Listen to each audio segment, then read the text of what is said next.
I gave you my heart.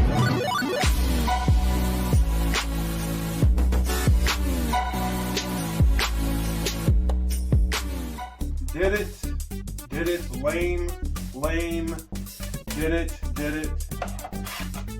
Bart versus the Space Mutants.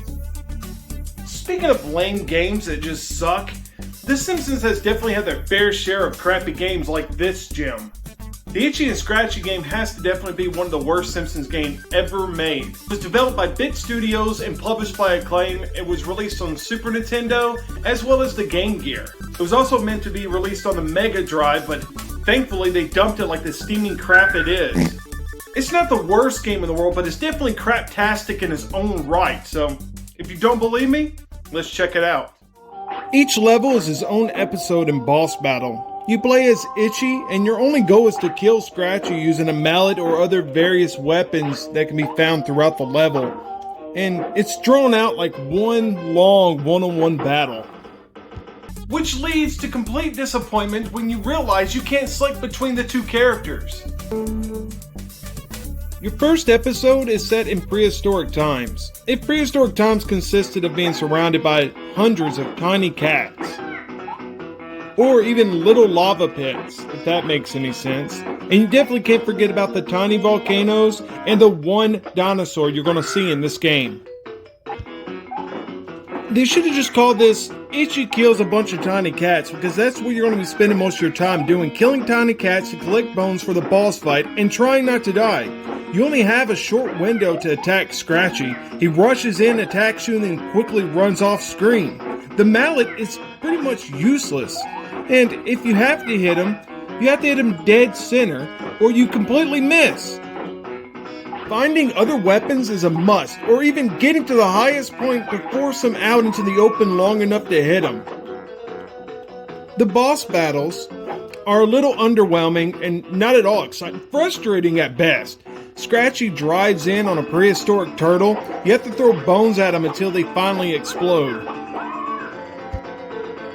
Then it's time to rinse and repeat.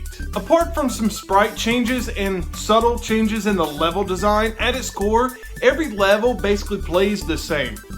And it's all mind-numbing repetitiveness that will have you screaming and urging to pour bleach into your eyes to forget it.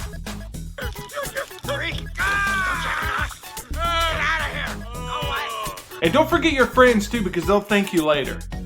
Yo, I'm next. No! Oh, what the hell? We did that with love, boy! What's all the hubbub? Thank you, Dad. Thank you. No, really. But we can't just go over one level and stop. We're going to have to go over some of the other levels and bosses. Where are you going? Hey, stop! Wait, you don't want to see the other levels? You don't want to see how it ends?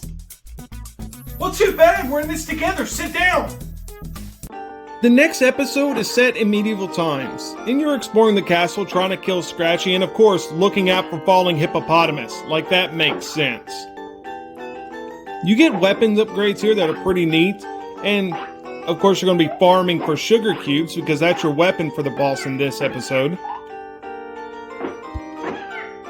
The platforming does slightly change in each level, and when this level is disappearing platforms.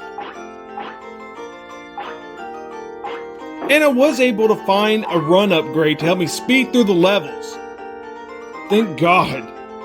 Finally something useful. After taking out Scratchy, you come to the boss level. Scratchy rides in on a Trojan horse, but it's so big it barely fits in the screen. And you'll be constantly wasting your sugar cubes, then running back to farm for some more. God dang it. Come on! Son of a... Come on! Finally! Once you kill the Trojan horse, then it's on to the pirate ship, where the platforming actually gets a little bit more enjoyable. And you also find some really cool weapon upgrades. And of course, you gotta watch out for the pirates that will eventually cut you in half. I was also lucky enough to get Scratchy stuck in like this weird glitch position where he keeps going into a corner so I can easily kill him and take him out. After we finally kill him, then it's off to the next boss fight. And this boss fight is just completely a nightmare. He's completely off the screen. You have to stand on floating fish just to attack him. And the thing's smaller than you. Balls! Balls, balls, balls, balls! This has to be the longest boss fight I've had yet in the game. It's just dragged out, no different than the one-on-one trying to kill Scratchy bits. God, come on! When you finally actually kill him, you go on to an underwater level.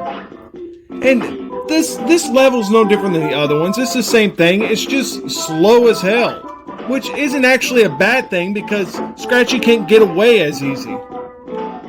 Yeah, nowhere to run and hide now. Yeah, come on, Puck, come on. That's right.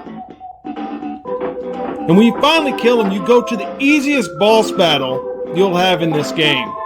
Scratchy comes in a submarine, and all you have to do is stand in one place mainly and throw stars at the eye. Pretty soon the glass will break and Scratchy dies. I can actually feel myself losing brain cells over this. I just feel like I'm playing a watered-down version of the Page Master. The game is overall boring. The biggest issue is that there's no two-player mode. I mean, what a missed opportunity. How great would it be for you and your friend to battle to the death as Itchy and Scratchy? I mean, how great would that have been? I mean, but no, we're giving this. It's like Itchy and Scratchy came to my home and personally took a nice steamy crap inside of my Super Nintendo. Hey, look, that's it. Thanks for watching. If you enjoyed this video and want to see more like it, please like, subscribe, hit the bell notification so you never miss an update. Share this video, and until next time, play games. Catch you later. I gave you my heart.